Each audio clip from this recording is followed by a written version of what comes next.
So welcome back to our YouTube channel. Today we've got Elliot. He's come all the way from Blackburn. Hello. Which is quite a trek. Elliot, how long did it take to get here this morning? It took me about an hour and 15 minutes. What did you do? Not Walk? too bad. Did I walk? I got up at 6 AM and obviously drove.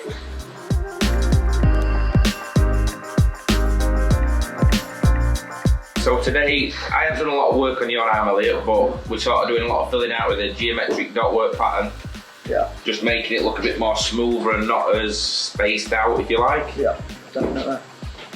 What do you think's the pain of it so far? Not so bad? It's not too bad. The dotwork's not painful at all. It's when you're doing the shading, really, that's quite painful. But It's a bit more ruby, innit? I'm quite used to it now, so it's not too bad at all. A man of steel. I'm still. That's what we like. That's it. So what's the tattooing scene like in Blackburn? Is it quite popular? Or? It is very popular, yeah. Yeah, there's quite a lot of shops in Blackburn, but they don't give me much confidence, to be honest. What, are they still like stuck in olden days type thing? Yeah, very much. And then I seen your place on Facebook, so it had a lot of good reviews. So I thought, you know, Yeah, just for the sake try of it a little out. drive. Yeah. It's worth the travel. Good. Hopefully you'll have some work to be proud of when we're finished. Definitely. And we can redeem some of your old stuff to an extent. But it's going well so far, anyway. That's good. Not like Nathan over there, he's sweating his bag out.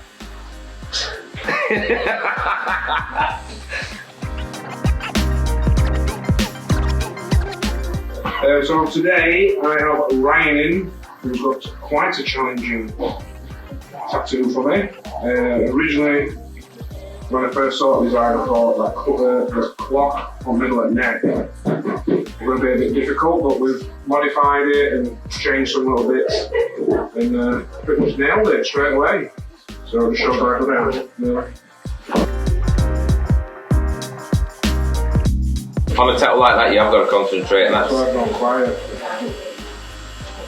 What's the most difficult tattoo you've done? It's not really that difficult. For me, it's more, you know, certain things you can just sort of get transfer sorted or freehand, get it all marked on, and then just go with flow. But something like what Nathan's doing, it's just so awkward. Like he says, the skin's so elasticated. Yeah, it moves a lot. And if you're halfway through doing a few dots or something like that, so they can just maybe swallow. Yeah. Their skin might move 3 mil, so you know you've got to have a lot of patience to do it. Yeah, very true. But at the end of the day, they look brilliant once they're done. Yeah, one of us fixed it. Oh, these bits. It looks very painful as well compared to what I'm getting done. Do you know what? I'll be completely honest. Every person that I've done like a throat tattoo on, I think because I've built it up in their head that it's going to be very painful. Yeah. It actually isn't. They all say that the sides below the ear, the side of the neck is a lot more painful than the front. Yeah, you're begging to differ, isn't it?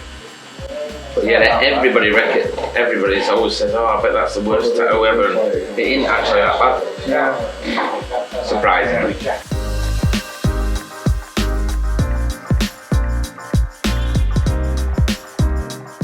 So one of our questions that a lot of people were asking on the Facebook thing that we put up, we're talking about aftercare. Now obviously, a lot of tattooists always recommend different things. If you go online, you'll find 10 different ways to look after the tattoo. Obviously now there's like these new like skin things that you can put, it's like a second layer of skin. You leave it on for like a few days and then peel it off. I've heard good things about them, but We don't use them yet. yeah, we don't use them just because, well, it's like everything's trapped inside it, so if it's all inside and it needs airing off or whatever. But aftercare, it's obviously over years of us doing stuff, we found what does work best. And obviously straight away, obviously it is an open wound, so if you're going home and putting cream on it straight away, you won't run off the road, cut your leg off and you think, well, put some cream straight on it. So we always say, you know, as soon as you go, we wrap it just to keep it protected from heart bleeding and stops. And then as soon as you get home, you just wash everything down and then just leave it for 2 days, a couple of days just to wear off and let your body naturally heal. And then when it starts getting like that dry stage, that's when we recommend starting to put the cocoa butter on. A lot of people think for panther, it can be a bit oily depending on which brand you get, and it tends to pull and peel your tattoos. However, this was actually on the government website. They released a statement in regards to anthem to changing some ingredients in their cream, which were causing tattoos to heal a bit funny. Which we did have one, didn't we, Joe? They come back and it was like really pink. Yeah, I think a lot of people, to be honest with you, as soon as you mention cream, they sort of think they just put as much as they physically can get on, which I think the best way, and we know it's the best way, is a small amount, just maybe once a day, just to keep it slightly moisturised. If you put too much on, the sort of the white out of the cream sends the blacks in your tattoo lighter, so you end up with this, you lose all the contrast from the tattoo by putting far too much cream on. And another thing as well, a lot of people, and we can tell when they come back for either a second session or a touch-up whether they have looked after it or not. And I always say aftercare is probably the most important bit about your tattoo. It's like buying the best pair of clothes or the best car you've ever had and then just leaving it to go shit outside and not washing it really, whatever we get. Got to take care of it, haven't you? So as well, Nate, regarding the aftercare, Yeah. I sort of say to a lot of my customers, what's the point in spending good money and waiting a long time for a tattoo than to walk outside and just think, balls to it, I'll leave it. Do you know what? One of the big problems is... And people do it. They do. Especially females will go out and go straight on sunbeds. You may as well have your tattoo and go straight upstairs and have it lasered, if that's the case. Yeah. Oh, another thing you get quite frequent is they'll maybe go away, not even necessarily this shop, you just see it online quite a lot, and they'll sort of put on a status on Facebook, does anyone know what's up with this? Does anyone know if this is right? I'd always recommend going back to the artist you've had your work done and ask them what their opinion is, not general public, because 90% of them haven't got a clue. Again, it all comes down to where they've had tattooed, what they've had tattooed. They can all heal different. Some people might flake a little bit, some people stay red for a few days. It's all different. Yeah. Well, I've found that with over years with hand tattoos. Generally now, if people are having hand tattoos, I'd always recommend moisturising the hands up until their appointment, maybe 3 weeks before. Yeah, just so skin spread. Yeah, it's very hard to do a good tattoo on maybe a builder's hands who's going to work on a building site next day.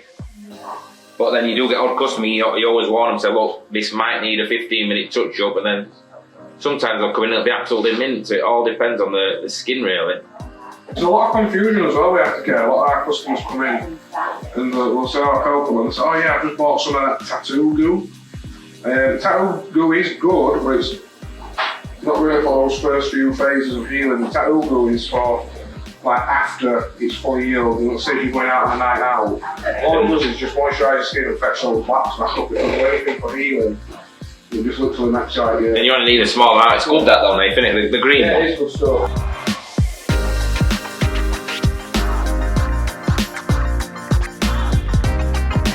So what do you think about coloured tattoos, Nate? You know that I do like them, but I don't do that many of them. I don't know if it's because... I'm not a big fan of like full-on colour. I like the hint. Grey with a bit of colour, yeah. But like the smaller stuff in full colour can look fine. It's not like full colour.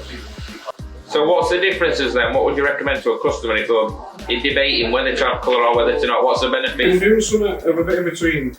Obviously colour does take twice as long. Yeah. So it takes a little bit longer to punch in.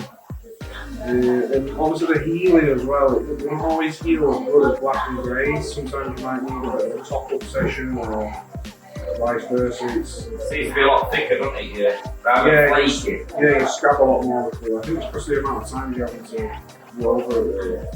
And what about black and grey? What do you say about that? What, black and grey? Yeah. Can't really got a choice, can't put any other colour on, can you? Why would you recommend black and grey generally? Because it heals better and lasts longer. And it looks a lot classier in the timeline. You just took words out of my mouth.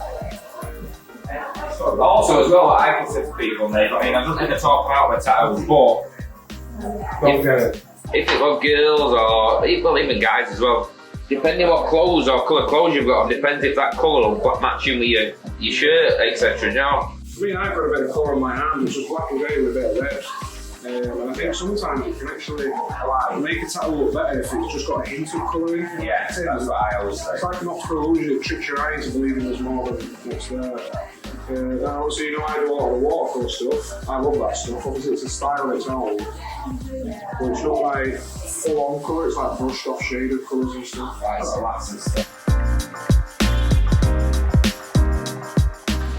So what do you think about the difference in age groups we're in, Nathan? I know we seem to get, to be fair, we get a lot around 40, don't we? Yeah, we genuinely do get a mixed bag here at Skinworkx.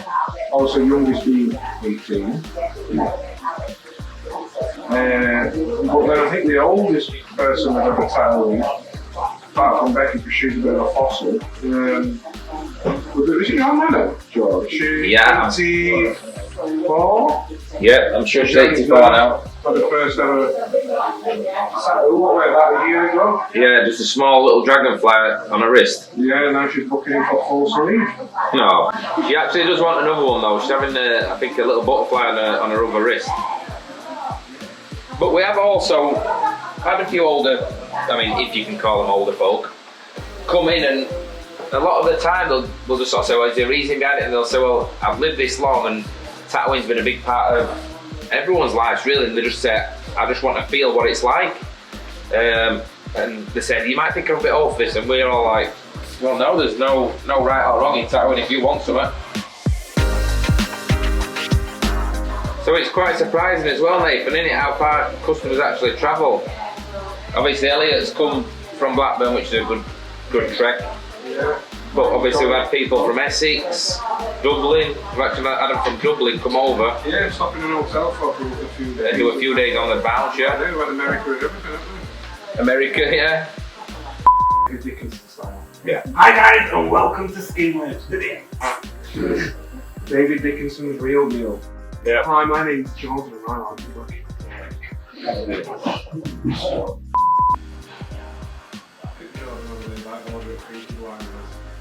Mate, your customer, when you went up to talk, your customer says he got some cheese in his drawer because I keep smelling like cheese. I will do it. So yeah, I'm opening up obviously we do a lot of cosmetic stuff here, but I've decided to go halves with Jan. We're opening a business on anal bleaching, calling it changing ringtones. So what do you offer? Well, you can offer, you can go dark shade or brown, or you can light it up. You can go like full.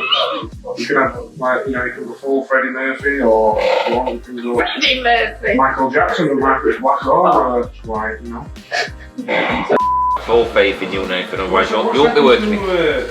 Jan's age got a spot on it. Yeah, apparently. I've been moaning about that spot all week. Yeah, he keeps getting these zits on his zits on his forehead and keeps blaming it on like shovels and stuff. So it's that glue on that wig. People that don't know, Jan actually was wearing a toupee. Sometimes it looks like Bobby Charlton. Remember the other week we made all that wig fuck, so we need to get some more fucking peas. Yeah. Is that good, that? That look good. Yeah. Leave that in.